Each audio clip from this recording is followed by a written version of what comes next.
160. It's a piece of cloth. It was glued onto the bottom of the thing, but it curled over. 166.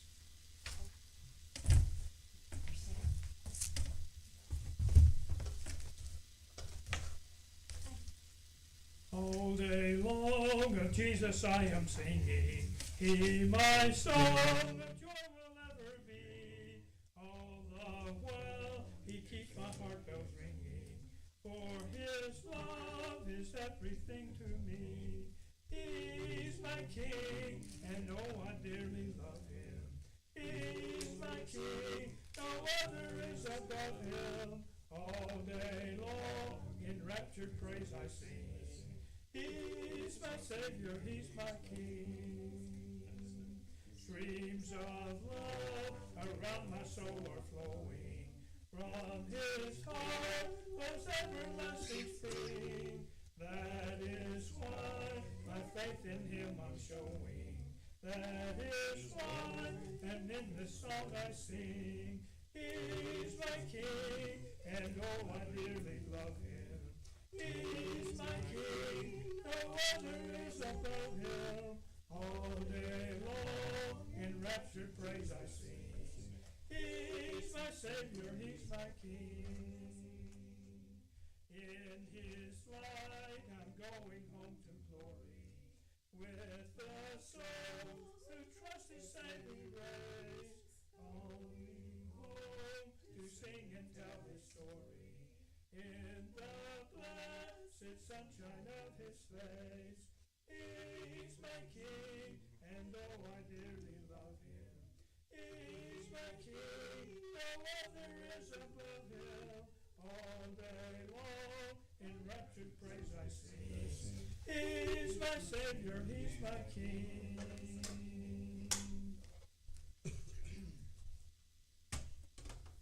202.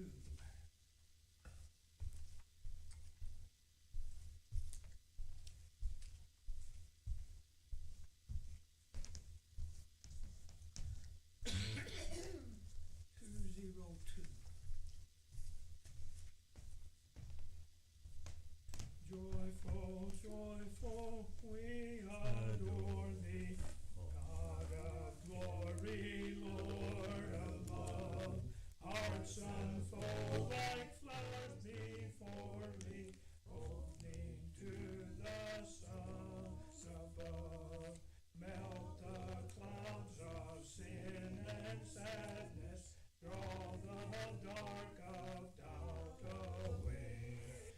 Giver of immortal gladness, fill us with the light of day. All Thy works with joy surround Thee, earth and heaven reflect Thy rays.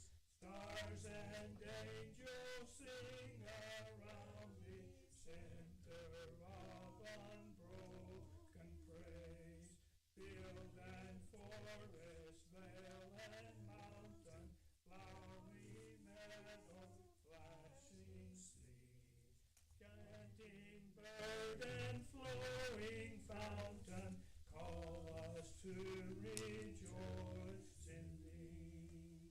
Thou art giving and forgiving, ever blessing, ever blessed, wellspring of the joy of living, ocean depth of happy rest.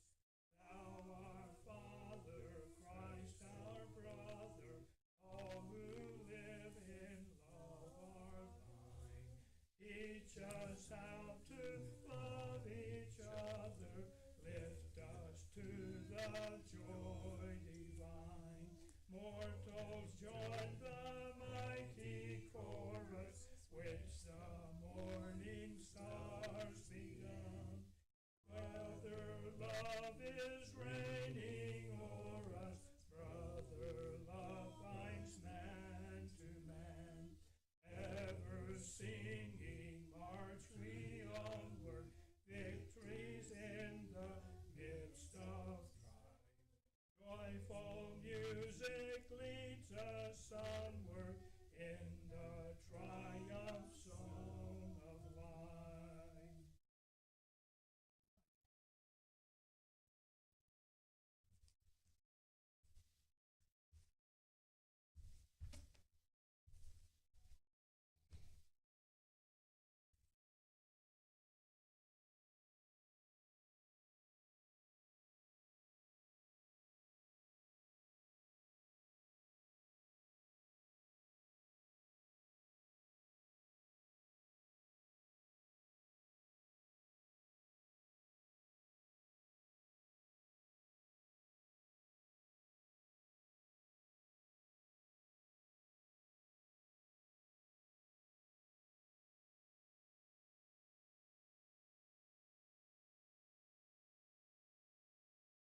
shows us his exalted state. No humility here.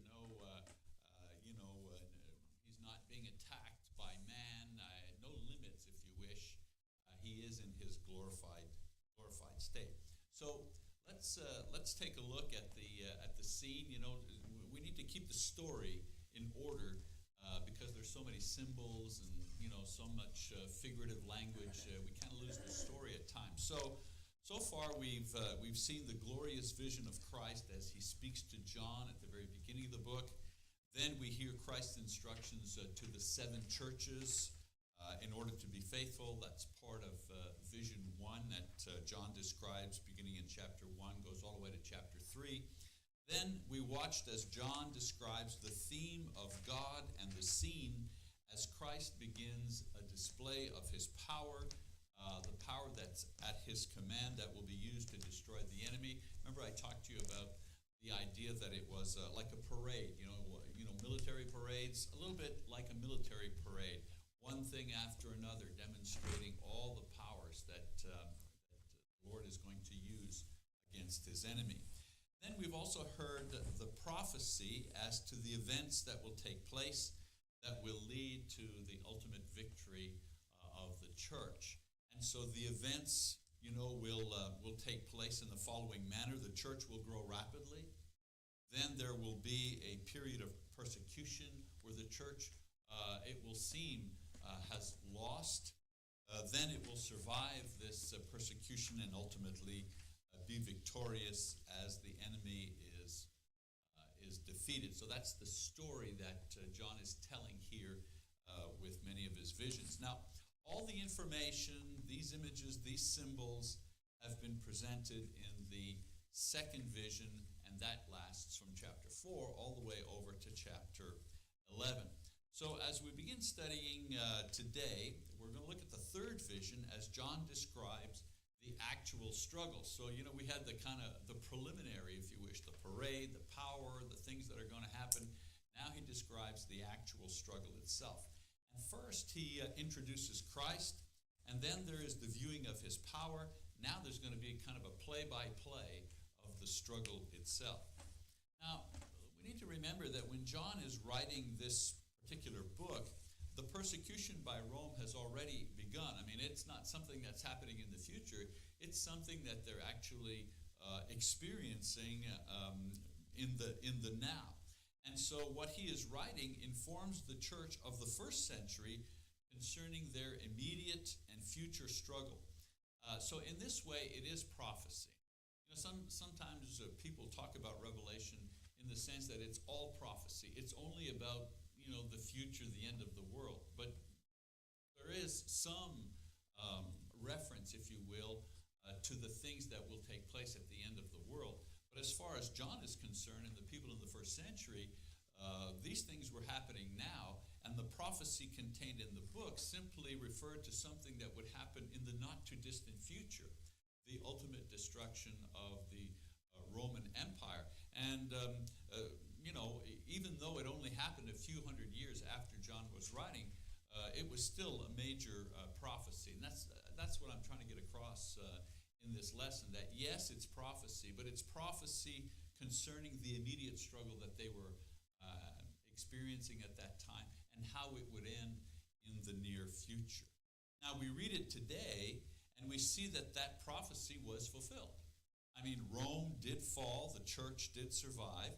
However, the book prophesizes that this cycle of evil, right, and struggle will continue, and one day Jesus will return to put an end to this and open the new heavens and the new earth. So he's talking about what's happening to them as they were experiencing it. He also makes a prophecy in the short term that the Roman Empire will ultimately be destroyed. And he also demonstrates an ongoing cycle that will take place throughout history, the cycle of evil, different empires, different philosophies, ideas, so on and so forth, that will continue until the end of time, when at the very end of time, Jesus will return and put an end to that cycle once and for all. And so, in this sense, it's prophecy for us today. Our encouragement is that if the former prophecies were fulfilled concerning Rome, well, then we evidence that the prophecies for the end of the world will also be fulfilled, things that we look forward to in our day. So let's take a look at vision number 3. That would be in chapter 12. Now, the bulk of the vision is the actual description of the struggle between Satan and his earthly embodiment, which was Rome, and the Lord Jesus.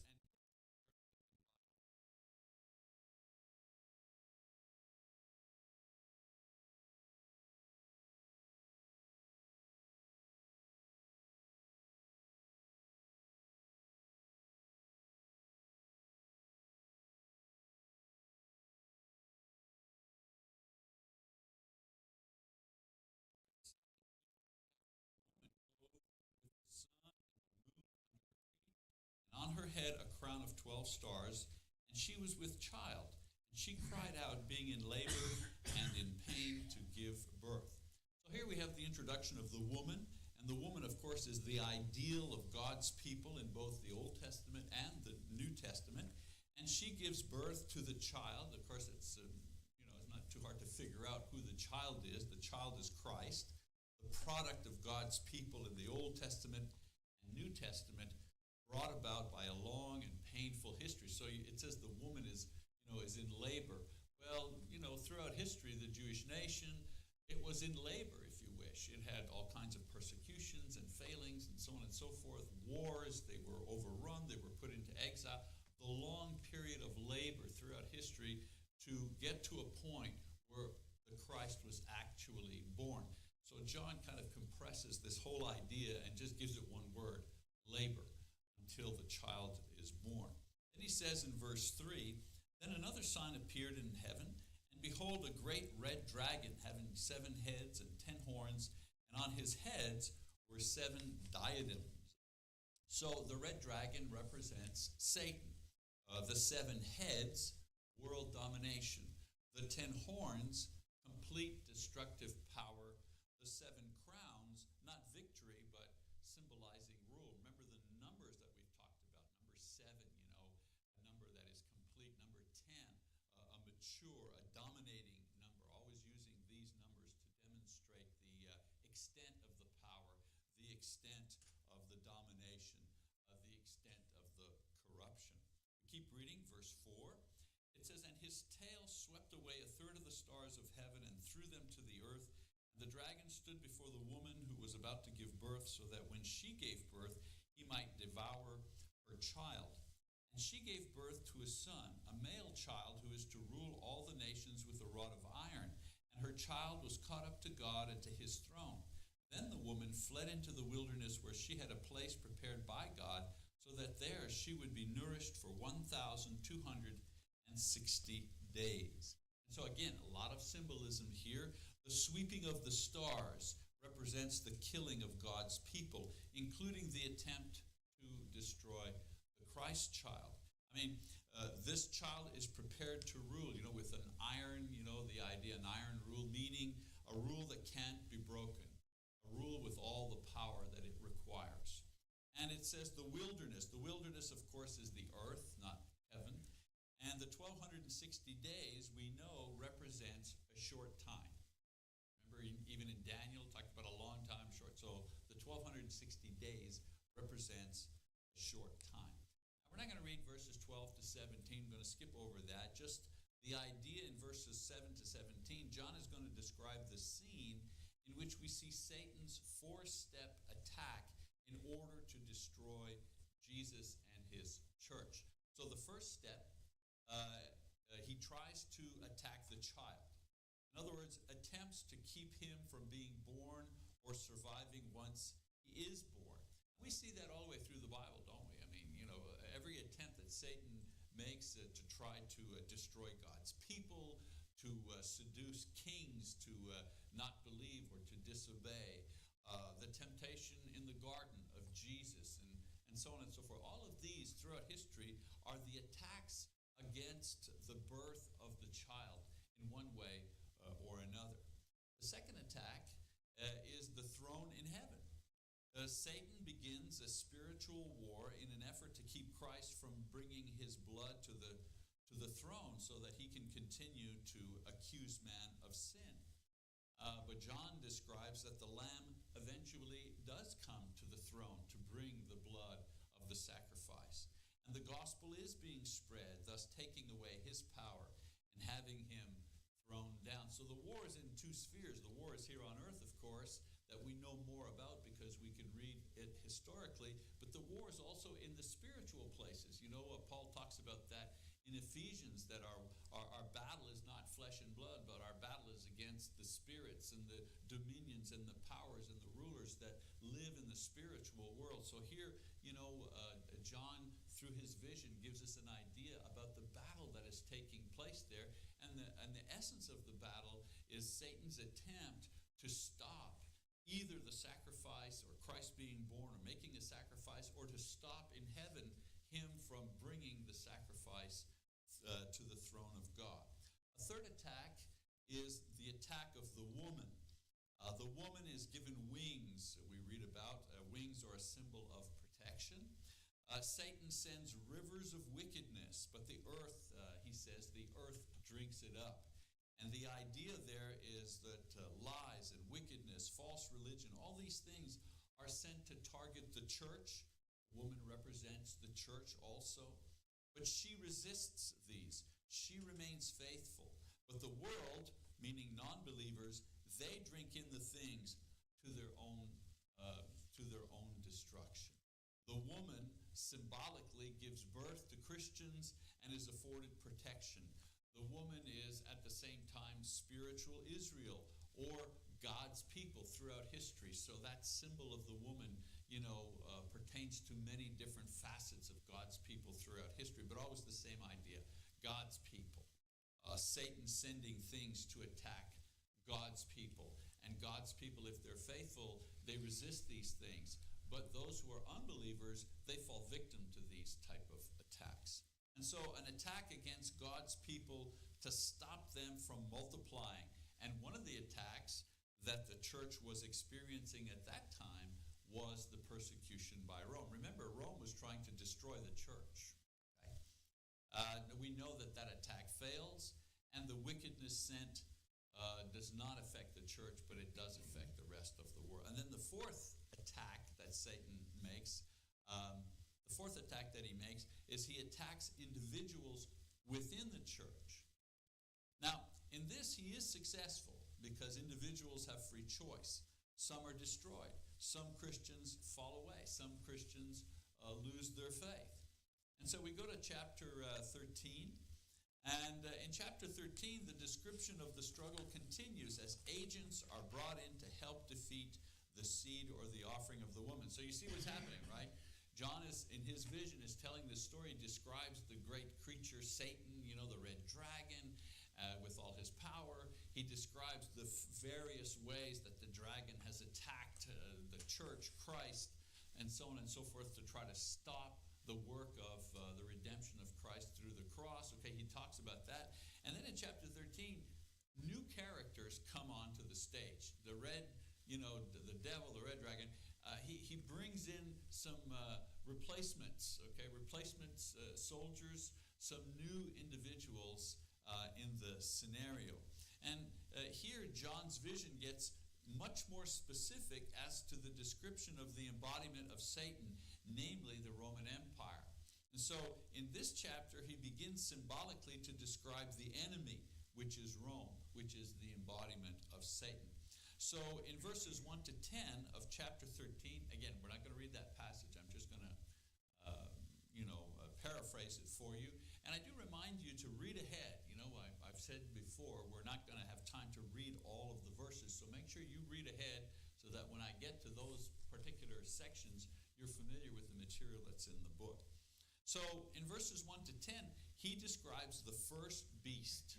All right, so the red dragon, brings in reinforcements. And one of those reinforcements, an ally of Satan in the war against the church. So the first beast is red, has 10 horns, 7 heads.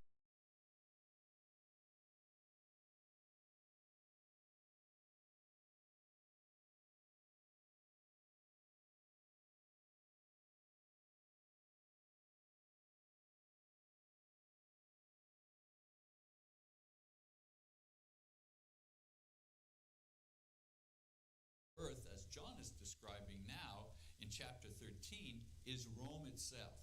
And so the beast represents Rome. So let's take a look at the description. Red, of course, is evil and violence. 10 horns, the absolute temporal power that Rome had. 10 crowns refer to the absolute temporal rulership. Rome ruled supreme. There was no challenger to its rulership at that time in the world.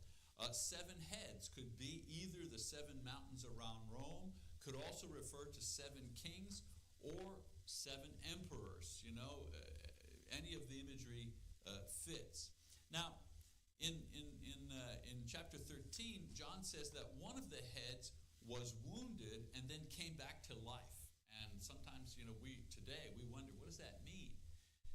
But the people who lived at that time, they knew what that meant. You see, at that time there was a rumor that went around called Nero's resurrection. Let me explain that to you. There were actually 8 emperors from Augustus in 14 AD to Domitian in 96 AD, when this book was probably written. However, one of them is like a resurrection of the previous one.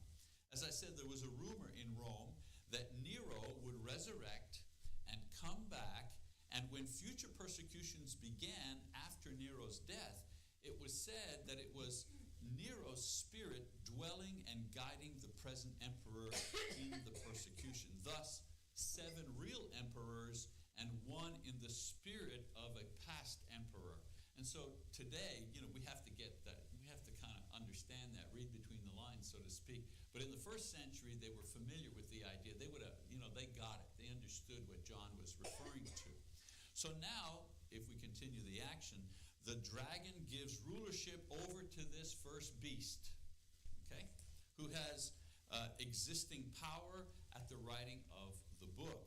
So this beast resembles a composite of the 4 beasts in Daniel, and John shows it to be a terrible beast, just like Daniel's 4th beast. Remember all the 4 beasts that Daniel talked about? Remember I said it was important that we understood what that represented? Well, here we see a kind of a mirror image of that in the book of Revelation. Again, don't get lost now in the, don't get lost in all the symbols.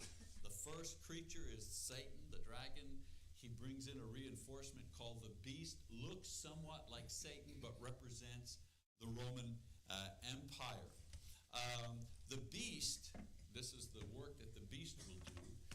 The beast will blaspheme God and receive worship itself as God.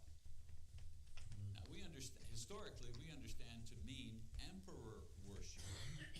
And so John says that this beast will do damage for a while, 3.5 years, he says. And it has the authority to do so. In other words, God will permit. Remember, I've told you in other lessons that nothing happens without God's permission. Sometimes the things that are happening are good and wonderful and positive, and we say, oh, we've received a blessing from God. Sometimes we have a car accident and we break our arm. Well, God didn't send that, but he permitted it, because nothing happens without God's permission. And so what John is saying here is this beast is going to do what he's going to do. No use, hoping that it won't happen. He's saying, this beast is going to do what it's going to do. God will permit it for a time. Now, the beautiful thing about being a Christian, of course, is when we look at these things, we understand that even the evil things that God will permit for a time, those people will be judged. Now, if there was no judgment, if people did whatever they did and there was no judgment of these things, then it would be chaos, and we would be sorely discouraged. But we know that God will call every single individual into account for what they've done. That goes from the simplest individual who has a small life and a family and does his life quietly to the greatest king or president that ever lived. Everybody will be judged. So John is saying, this beast is going to do a lot of damage for a time. God permits it, but there's going to be a judgment. Okay? So the point is that there's no use resisting or losing hope. The beast will do its damage, but only for a short while. All right, so verses 11 to 18, John is going to introduce a second character or agent of Satan. Now is called forth another recruit, and this one is called the false prophet. Okay?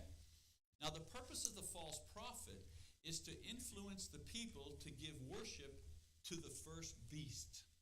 Okay? And so the description, this false prophet has horns like a lamb and speaks like a dragon. And so the lamb, the idea of the lamb represents religion. The idea of dragon represents evil.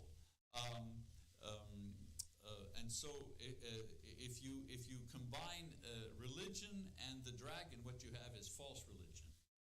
Okay? So he tries to influence worship of the beast. In other words, the false prophet uses a variety of tactics to get the people to worship not the devil now, not the first creature, but the beast, all right? So he uses three different methods that John will describe here. First, magic and sorcery, to seduce the people into thinking that the beast has some power, so on and so forth. Secondly, economic sanctions, the mark of the beast. Those who worshipped received a certain identification mark that allowed them to trade. And that's a very historical idea. Today, if you want to build a shed in the back of your house or an extension, you have to go to City Hall, you have to get a permit, so on and so forth. And that's normal. That's how the government raises tax money and maintains a certain amount of continuity, if you wish, in the building code. But in those days, you had to have a seal to do anything, to trade money, to have a business, to do any type of bartering, trading, business, anything at all. You had to have the imperial seal, and that was based on your faithful attendance to emperor worship. You had to buy into emperor worship in order to get the seal, and I'll talk about that in a second. And then the third tactic was threats of violence. Those who refused the emperor worship were put to death. Now, he talks about the false prophet and that he can be recognized by his number, and his number is 666. All right, we've seen that in so many movies and all kinds. 666, and it's all so mysterious. But we've studied Jewish numerology, right? And we know that the number 6 represents incompleteness, something that is not complete. Number 7 represents something that is complete. Number 6 is something that is incomplete. So if you have 6 and 6 and 6, 3 6s in a row, you're talking about something that is woefully incomplete and that will never be complete, all right? A total imperfection. That's what number 666. Another interesting thing is that the Jews had a way of equating numbers to the alphabet. And the number 666 is the numerical equivalent to the word Nero Caesar. And so John used this kind of riddle for his Jewish and Greek Christian audience. They understood who 666 was. It was referring to Nero, the false prophet, the emperor worship, if you wish. So the false prophet also corresponds historically to what were called the Asiarchs. These were priests of the cult of emperor worship who promoted this practice throughout the provinces using occult and magic. So far in this vision, John has described the following things. Okay, so we need to regroup and summarize here. Right, number 1, he describes God's power in defeating the enemy. Number 2, he describes the battle itself and the enemy itself. We see the child is born. He's attacked by Satan in a variety of ways. He's taken to heaven.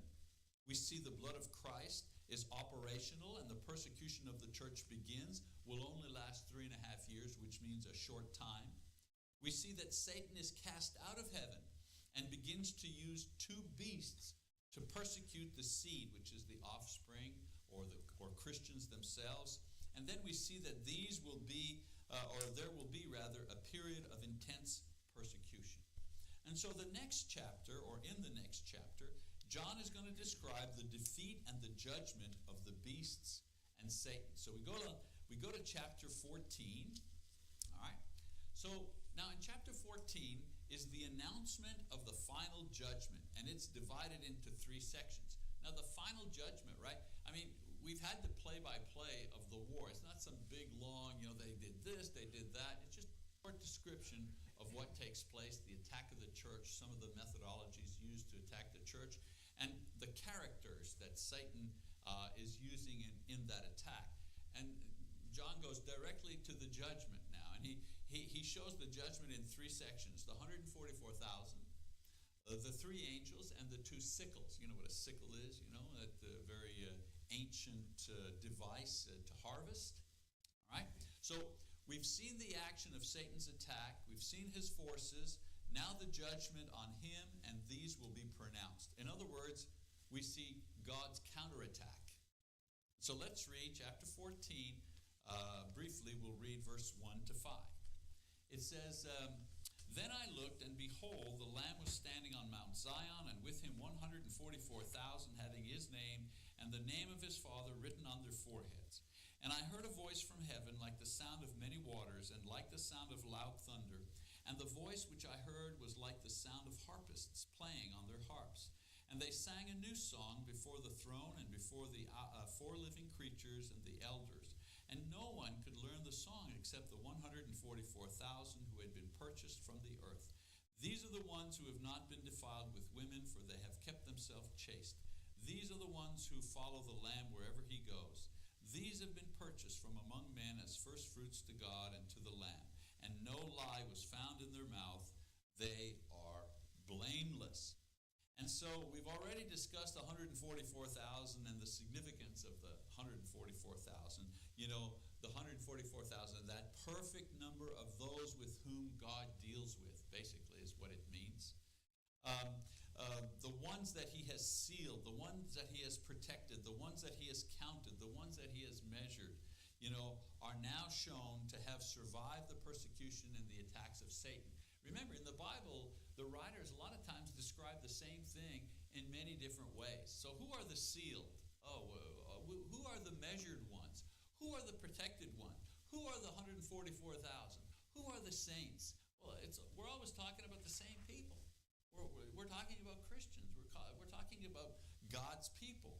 So it's true for the first century as well as every subsequent attack and persecution, including death itself.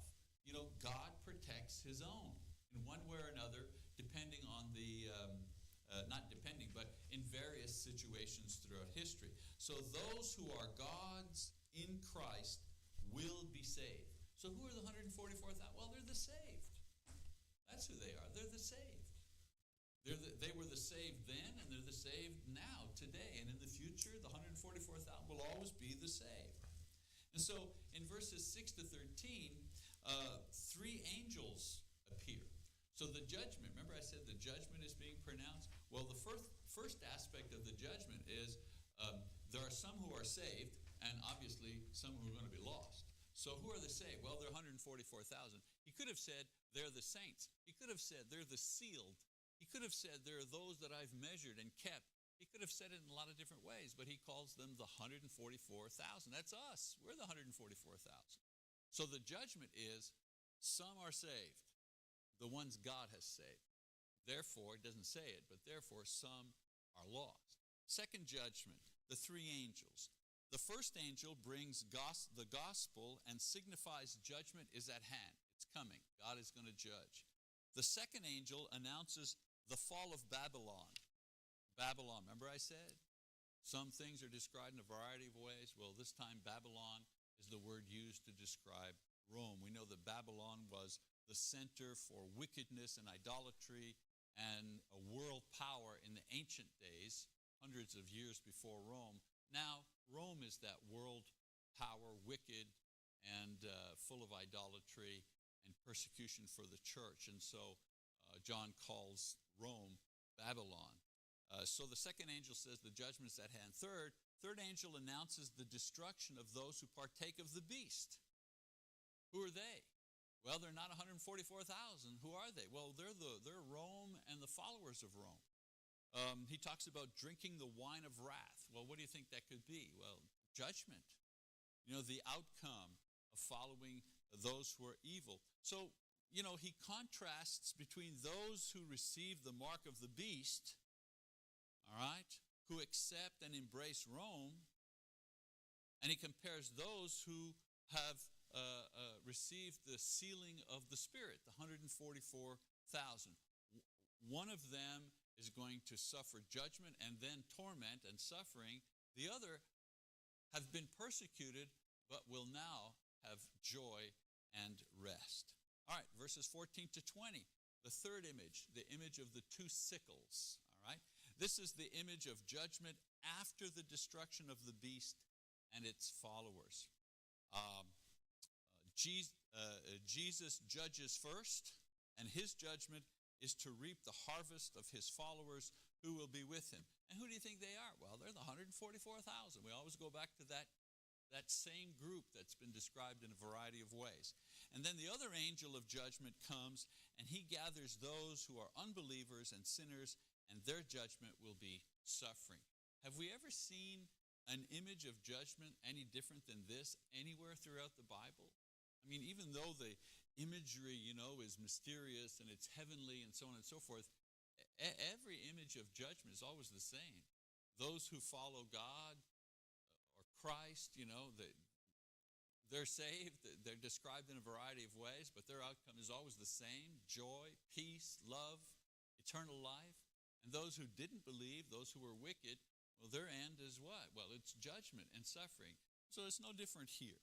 So the beast is destroyed, the followers are punished, the earth is judged with good rewarded and evil rejected and punished. All right, so John describes the battle between Satan and his forces and Jesus and his church. In chapter 14, the final destruction and judgment is described. So in the following chapters, John is going to digress, and he's going to give more detail concerning the destruction of Rome and the final dealing that God will have with Satan himself, who started all of this. You ever watch those movies? The girl is trapped and she's tied up somewhere, and the hero, he's coming to save his beloved, right? And he's fighting guys, the guards at the door, he dispatches them with, 2-3 swipes of the sword, and then he beats up the guy who's on the inside. He keeps fighting his way through the crowd, and the war is going on, people fighting all around him. We know what's going to happen. How many times have we seen that movie? And he finally gets to the chamber where his beloved is tied up, and then the main bad guy is there, and that's the climactic battle. And we say, wow, where did they get the idea for this? Well, for a lot of it, they got it right here, because that's exactly what John is describing. The battles going back and forth, and the small fry, the small bad guys are being dispatched and judged, and then at the end, the hero and the villain, the climactic scene. Well, that's exactly what's going to happen here. The beast is judged, the false prophet is judged, the followers, the small fry, they'll be judged, So now there's only one guy left. That's Satan. There's only one guy left on the other side, and that's Christ. And so we get the final battle between the two top guys. And John is going to describe that himself in the next couple of chapters. So you hang on for that. As I've said to you before, make sure you read ahead so that we can kind of go through the material without having to read every chapter. So that's it for now. We'll see you next time as we study Daniel, Revelation for beginners.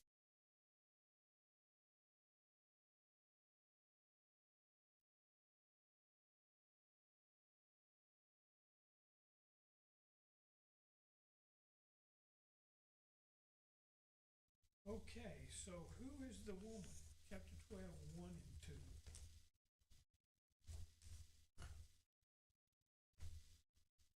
It's maybe it's because it's the idea of God's. Yeah. Okay. And that's actually in verse 17. Children are all who keep God's commandments. Yeah. So both in the Old Testament and New Testament, representing of the people of God. Mm-hmm. And of course, Mary was the one who actually gave birth to the child. But this is a representation of all of the people of God, both Old Testament and New Testament. So,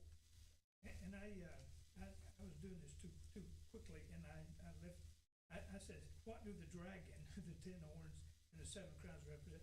I should have said, what do the dragon has 7 heads, 10 horns, and 7 crowns.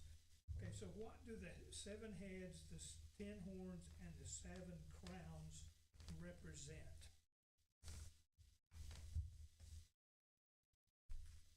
The dragon is Satan.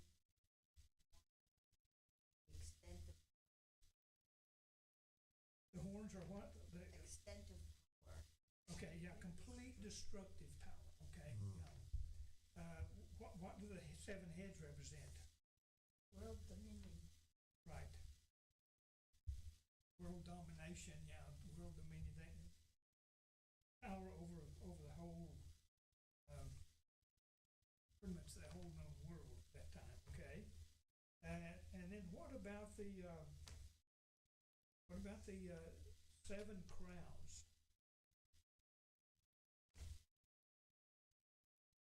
Isn't that the world domination? No, not world domination. It's rule. It's the rule. No, it's not victory, but, well, yeah, it is. It's symbolic of rule. Yeah, yeah, sorry about that. Yeah, it's symbolic of rule. So he's ruling the dragon is ruling the world at the time. Okay, so in verses 4 through 6, we have the dragon sweeping its tail and killing. He's sweeping. So what does that? He wipes out a third of the stars in heaven. What is that saying? Getting rid of the people. Okay, it's killing the people of God. Attempting to destroy Christ. And attempting for the Christ not to be born. And if the child is born, then to try to kill him. And when he was born, Herod tried to kill him, didn't he? Yeah. Yep. Yeah. That's right. And they eventually hung him on a cross, thinking they killed him. Right. Okay. They did. That was part of the Well, plan. they crucified him, but they didn't. He rose again. Okay. So they didn't win. Right. The child is prepared to rule with power over this in the wilderness. It talks about the verse talks about the earth, or about the wilderness. The wilderness is earth, not heaven. Okay, and the 1260 days is we know that represents a short period of time. He's only going to be able to do this for a short period of time. To us, it's a long period of time, but it's in the span of everything. It's a very short period of time. What's that? Yeah, compared to eternity, it's pretty short. Okay, so who is the first beast?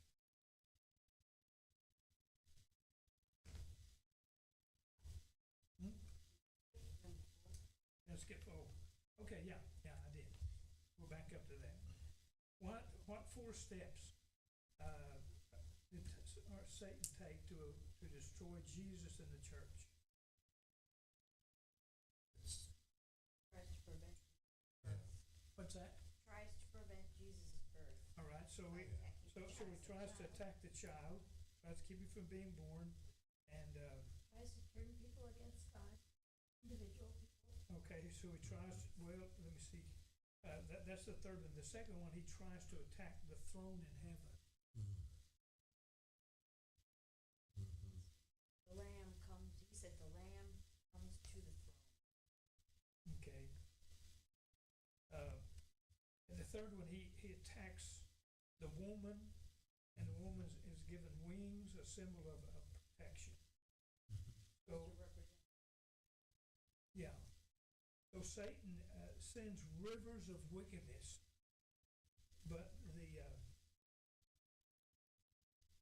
she resists resists these, and she remains faithful. But to those who are unbelievers, they lick it up. They take it, and they are destroyed, right? So that's the followers of Rome, or of Satan, those who don't. So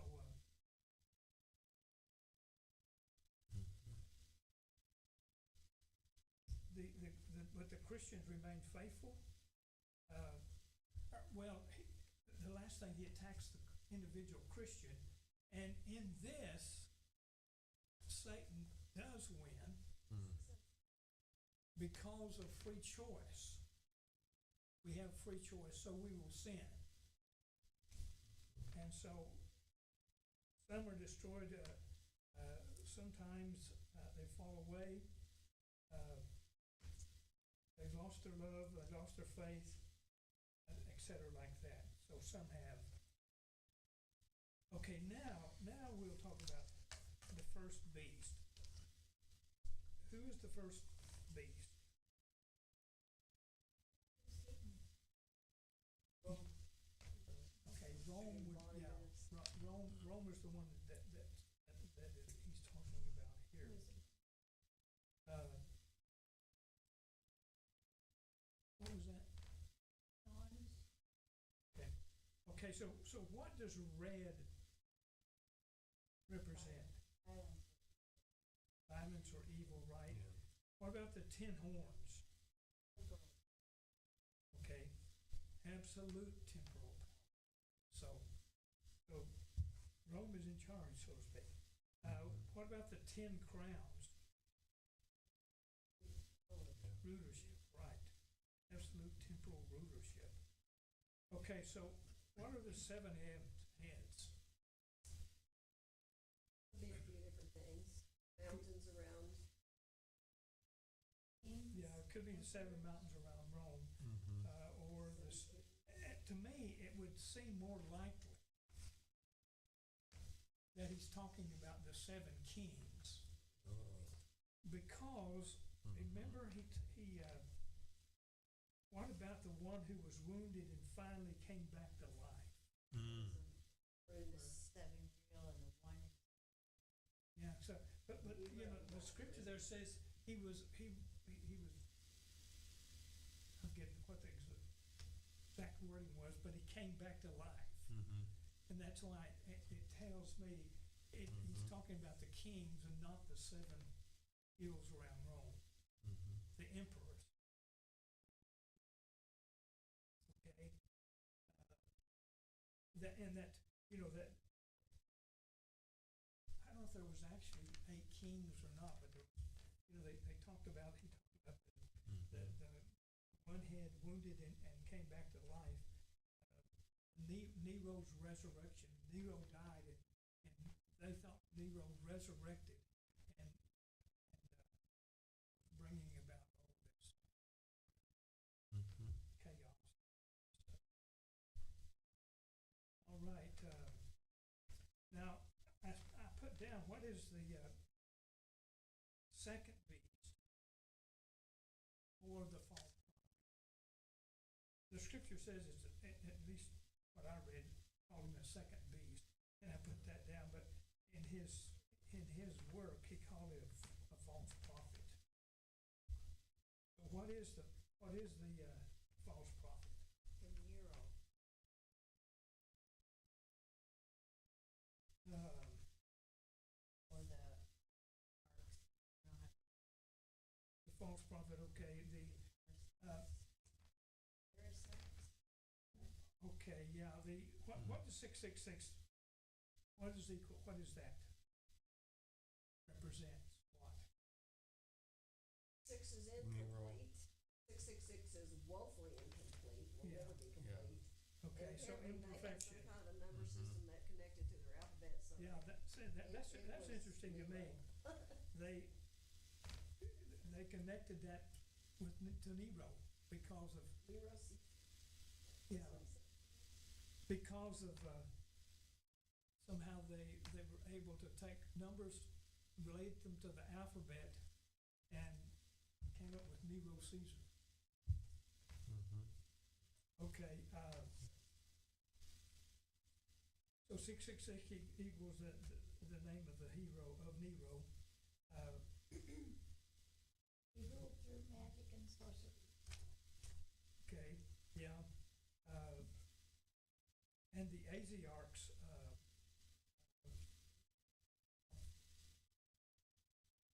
that's basically cult worship. They were the Asiarchs were the priests of the cult of the emperor worship. Yeah. And they promoted the practice throughout the province using occult and magic. Mm-hmm. Now the second, the false prophet or the second beast, whatever you call him,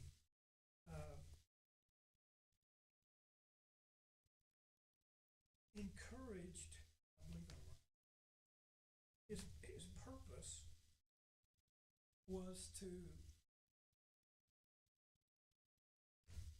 promote the worship of the first beast. Mm-hmm.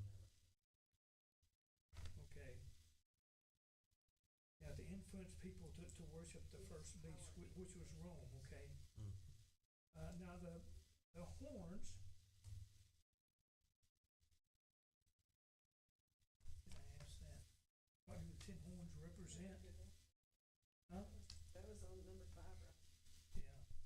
Yeah, so, But these are another. economic sanctions they would use and a threat of violence to, Yeah. Okay, that's the three methods that the beast used Mm-hmm. to influence, or rather that Satan uses. First is magic and sorcery. Second was economic sanctions. In other words, if you didn't have the mark of Rome on your, Mm-hmm. the mark of the beast, which is Rome. Yep. Then you couldn't sell. You couldn't Mm-hmm. work in the market. You were kind of destitute because nobody could buy your stuff. Then the third thing it used was threats of violence. Those who refused to worship Rome were put to death. Mm-hmm. Now, who are the 100? Oh, first of all, what is chapter 14 describing? he does the beast of judgment. This is the final judgment. Yeah.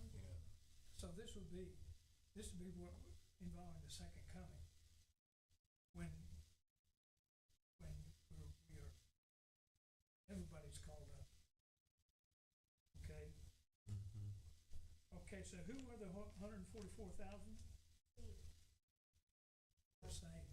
God is sealed, representative of Yeah. God. Those who God has sealed. I don't want to look this down, but anyway. Protect them. Protected for Christians, against God's people, but they're all the same people. Sealed, protected, Mm-hmm. counted and measured, and are shown to have survived the persecution and attacks of Satan. So we've overcome. Those who overcome through the power of God, the 144,000. Okay, now what is the sequence of the action sequence that he mentioned?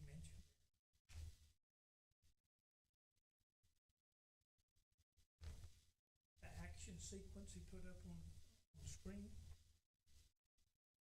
Satan gives power to the first beast, attacks the child, and then is taken to heaven. The child is then taken to heaven. That's Jesus That's right. resurrected. The beast will persecute for a short time. 3.5 years. The blood is proportional, and can you read my own writing here? Oh, the persecution begins Mm-hmm. of the church, and it will be for a short time. Okay. And then the first beast gives authority to the second beast, Mm-hmm. the false prophets, Satan uses two beasts to persecute the seed, the offspring of Christians. And the second beast promotes worship at first beast. There will be a period of intense persecution. Okay, now let's look at the three angels. Running out of time here. What does the first angel signify? Gospel, judgment is coming. Yeah, gospel brings the gospel and signifies judgment is coming, right? Okay. The second, what's the second angel? All Huh? Okay. So, right, the fall of Babylon, which is Rome. Yeah. The third angel announces what? No, actually, those who partake of the beast. In other words, Christians survive. Those who don't are persecuted. I mean, they're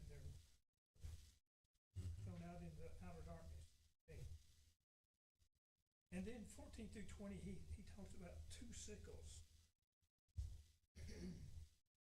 This is the image of judgment after the destruction of the beast and its followers. Okay, so the first sickle is what?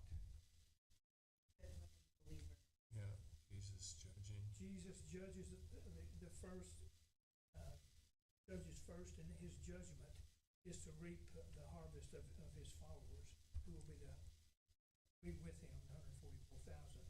What's the second angel? I mean, the second sickle. Judgment and Suffering. Judgment is Okay, suffering. comes and gathers those who are unbelievers and sinners, and their judgment will be suffering. Okay, we got through it with 1 minute.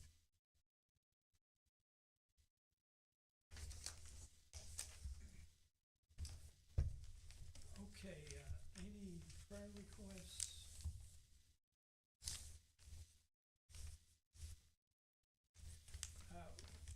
It'll be in your bulletins, but Rick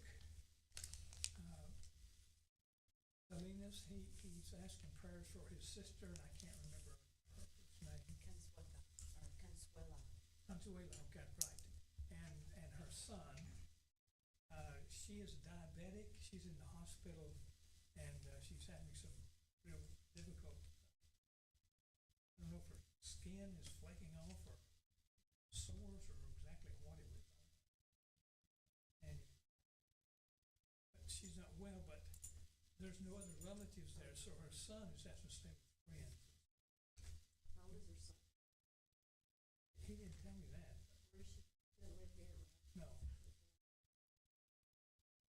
Somewhere up north. He may actually go to school. Up there, wherever it is, north, I think.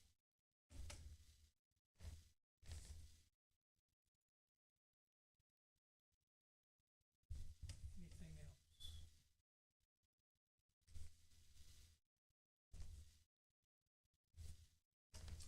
Okay, let's pray. Holy God, our Father, we thank you for your love, Father, for Mike and the message he's bringing to us. Father, help us to gain more understanding of you and your will, and Father, get a better understanding of a book that seems very difficult to understand. Father, we also ask you to be with Nick's sister and her son, Father, in this time of trial in his life. Father, give her some healing, and Father, that she can be back home, and that her son can be back with her. So, take care of them, watch over them. Father, be with us the rest of this